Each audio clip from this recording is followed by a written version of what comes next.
partir du moment où vous n'agissez pas, au final, que retiendra l'histoire? Que vous êtes complice. Prendre des mesures maintenant contre Netanyahou.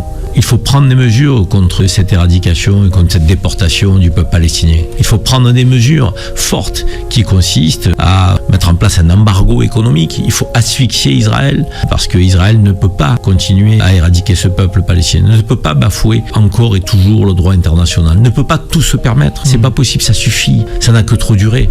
Donc on a un bilan qui est catastrophique en matière de morts, de femmes, d'enfants, de personnes âgées. On a un bilan qui est catastrophique en matière de famine qui touche les Palestiniens. L'aide humanitaire est bloquée, elle ne rentre pas. Un bilan qui est catastrophique en matière de santé, des gens qui ont été amputés sans opération. On a une situation qui est tout à fait inédite sur le plan humain et humanitaire. Et ce sera le drame le plus frappant du 21e siècle. Faut-il tourner la tête, la baisser, ne pas donner de la voix, alors que ce que vivent les Palestiniens, oui, c'est à l'identique ce qu'ont vécu les Juifs à certaines périodes. Mais pourquoi ne pas le dire? Ça ne veut pas dire qu'on fait une comparaison, je dirais, qui est totale. On dit simplement que humainement, dans les deux cas, on a bafoué les droits les plus élémentaires de l'humanité. Et c'est une réalité hier avec la Shoah, c'est une réalité aujourd'hui avec Gaza. On voit qu'il ne dit rien consent. Et à partir du moment où vous ne dites rien, à partir du moment où vous n'agissez pas, au final, que retiendra l'histoire? Que vous êtes complice.